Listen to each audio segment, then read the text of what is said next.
அன்பு நேயர்களே வணக்கம்.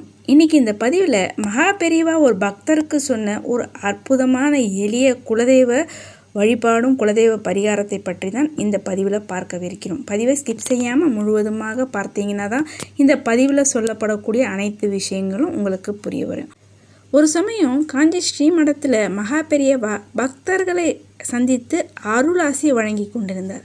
அந்த சமயம் ஒரு பக்தர் ஒருவர் மகா பெரியவாளை தரிசனம் செய்ய வந்திருந்தார். அவர் மகா பெரியவாளை தரிசனம் செய்யும்போது அவரோட முகத்தில் ரொம்பவும் கஷ்டமும் கவலையுமாக இருந்தது. அதை பார்த்த மகா பெரியவா அந்த பக்தர்கிட்ட, ஏன் உன் முகம் இவ்வளோ வாட்டமாக இருக்குது அப்படின்னு கேட்க, அந்த பக்தரும் மகா பெரியவா கிட்ட தன்னுடைய கஷ்டத்தை எல்லாம் சொல்கிறாரு. மகா பெரியவா, நான் எவ்வளவோ கஷ்டப்பட்டு நல்லா சம்பாதிக்கிறேன், எவ்வளவோ எல்லாமே செய்கிறேன்.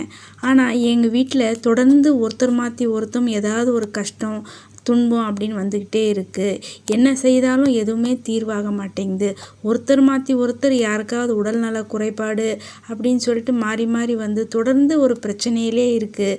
எனக்கு என்ன பண்ணுறதுன்னே தெரியல அப்படின்னு சொன்ன உடனே மகா பெரியவா அந்த பக்தர்கிட்ட, நீ கொஞ்ச நேரம் அப்படி ஓரமாக நில்லு அப்படின்னு சொல்லிட்டு வரிசையில் இருந்த அடுத்த பக்தர்களை பார்த்து அருள்வாசி கொடுத்துட்டே இருந்தார்.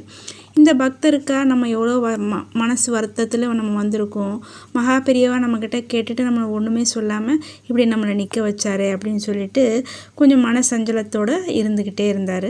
ஆனால் அந்த பக்தர் மனசில் தோணிடுச்சு, மகா பெரியவா எது செய்தாலும் அதில் ஏதாவது ஒரு அர்த்தம் இருக்கும் அப்படின்னு சொல்லிட்டு வரிசையில் இருந்த பக்தர்களெல்லாம் அருளாசி வழங்கி முடித்த உடனே மகா பெரியவா அந்த காத்துட்டு இருந்த பக்தரை அழைச்சி அவர்கிட்ட சொல்கிறாரு, நான் உன்னை ஏன் கொஞ்சம் நேரம் காத்திருக்க வைத்தேன்னா, உங்ககிட்ட கொஞ்சம் பேச வேண்டியது இருந்தது.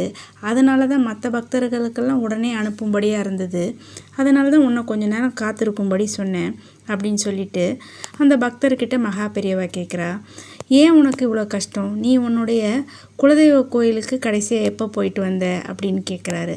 அதுக்கு அந்த பக்தர், இல்லை பெரியவா, கொஞ்ச நாள் ஆயிடுச்சு, குடும்பத்தை பார்க்க வேலை அதெல்லாம் போகவே சரியாக இருந்தது, அதனால் போக முடியல அப்படின்னு சொன்னோடனே மகா பெரியவா சொல்கிறாரு, உன் மேலே எல்லா தப்பையும் வச்சுக்கிட்டு அதுக்கப்புறம் நான் கடவுளை நல்லா பூஜை புனஸ்காரமெல்லாம் பண்ணுறேன், கோயிலுக்கெல்லாம் போகிறேன், எல்லாம் சொல்கிறேன், எல்லாம் பண்ணுறேன், கஷ்டம் இருக்குது, யாரோ ஏதோ செஞ்சுட்டாங்க, செய்வினை வச்ச மாதிரி இருக்குது, கடவுள்கிட்ட எவ்வளோ முறையிட்டு எவ்வளோ பூஜையெல்லாம் செஞ்சு எவ்வளோ கோயிலுக்கு போயிட்டு வந்தாலும் எதுவுமே சரியாகலை அப்படின்னு நீ கடவுள் மேலேயே பழி போடுற, உன் தப்பையெல்லாம் உன் மேலே வச்சுருக்க. குலதெய்வ கோயிலுக்கு வருஷத்துக்கு குறைஞ்சபட்சம் 2 வாட்டியாவது போகணும், ஒரு முறையாவது அவசியம் குலதெய்வ கோயிலுக்கு நீ போகணும். குலதெய்வத்தை நீ வழிபடாமல் வேறு எந்த தெய்வத்தை நீ வழிபட்டாலும் எந்த பிரச்சனையும் உனக்கு தீர்வு என்பது வராது. அதனால் முதல்ல நீ செய்ய வேண்டிய வழிபாடே குலதெய்வ வழிபாடு தான். அதனால் நீ உன் குலதெய்வ கோயிலுக்கு உடனே போ. குலதெய்வ கோயிலுக்கு போயிட்டு அந்த குலதெய்வ கோயிலுக்கு எப்போ நீ செய்தாலும் உன்னால் ஆன உதவிகளை குலதெய்வ கோயிலுக்கு நீ செய்யணும். அதாவது கோயிலுக்கு ஏதாவது தேவையான பொருளை உன்னால் முடிஞ்சதை வாங்கி தரது, அல்லது அந்த கோயில் புனரமைக்கிற விஷயங்கள் சீரமைக்கிற விஷயங்களில் உன்னால் முடிஞ்ச உதவிகளை நீ செய்யணும். இப்படி செய்து குலதெய்வத்தை மன நிறைவோடு நீ வேண்டுதல் செய்து அங்கிருந்து வரப்போகும்போது ஒரு துணியில் குலதெய்வ மண்ணை ஒரு பிடி நீ எடுத்துகிட்டு வந்து அதை உன்னோட வீட்டு நிலைவாசலில் நீ கட்டிடணும். அப்படி நீ செய்தினா எந்தவித தீய சக்தியோ எதுவுமே வராது. இப்போ நீ சொன்ன இல்லையா, கஷ்டங்கள் தொடர்ந்து ஒருத்தர் மாற்றி ஒருத்தர் கஷ்டம் இது மாதிரி ஏதாவது வந்துக்கிட்டே இருக்குன்ட்டு, இது மாதிரி எந்தவித தேவையற்ற எதிர்மறை எண்ணங்களோ எதிர்மறை ஆற்றலோ எதிர்மறை சக்திகளோ தீய சக்திகளோ உன் வீட்டுக்கு நுழையாது. மற்றும் உன் வீட்டில் இருக்க அனைவரும் நல்ல உடல்நல ஆரோக்கியத்தோட சௌக்கியமாக இருக்கிறதுக்கு நீ இதை ஒன்று செஞ்சுப்பார் அப்படின்னு மகா பெரியவா சொன்ன உடனே அந்த பக்தர் மனசில் அவ்வளோ சந்தோஷம்.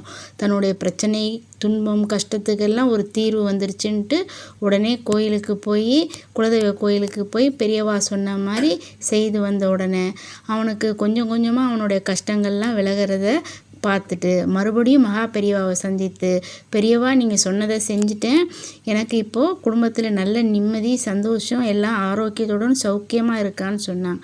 மகா பெரியவா அந்த பக்தருக்கு சொன்ன இந்த விஷயம், இந்த பரிகாரமானது அந்த பக்தருக்கு மட்டுமல்ல, நம்ம அனைவருக்குமே தான். குலதெய்வத்தை மறந்துட்டு, அதாவது இன்னைக்கு இருக்க அவசர வாழ்க்கையில் குலதெய்வ கோயிலுக்கு போக முடியல, வழிபாடு செய்ய முடியல, நேரம் இல்லை அப்படின்னு சொல்கிறவங்க, இது எல்லாம் நமக்கு எல்லாருக்குமே பொருந்தும். அதனால் நம்ம அனைவருமே குலதெய்வத்தை மறக்காமல் வருஷத்தில் ஒரு முறையாவது குலதெய்வத்தை கோயிலுக்கு சென்று வரத்துக்கு நேரத்தை நம்ம தான் ஏற்பாடு செய்துக்கணும்.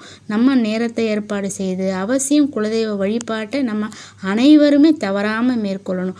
குலதெய்வ வழிபாடை செய்யாமல் நம்ம வேறு எந்த ஒரு வழிபாடை செய்தாலும் அதில் நமக்கு முழுமையான பலன் என்பது நிச்சயமாக கிடைக்காது.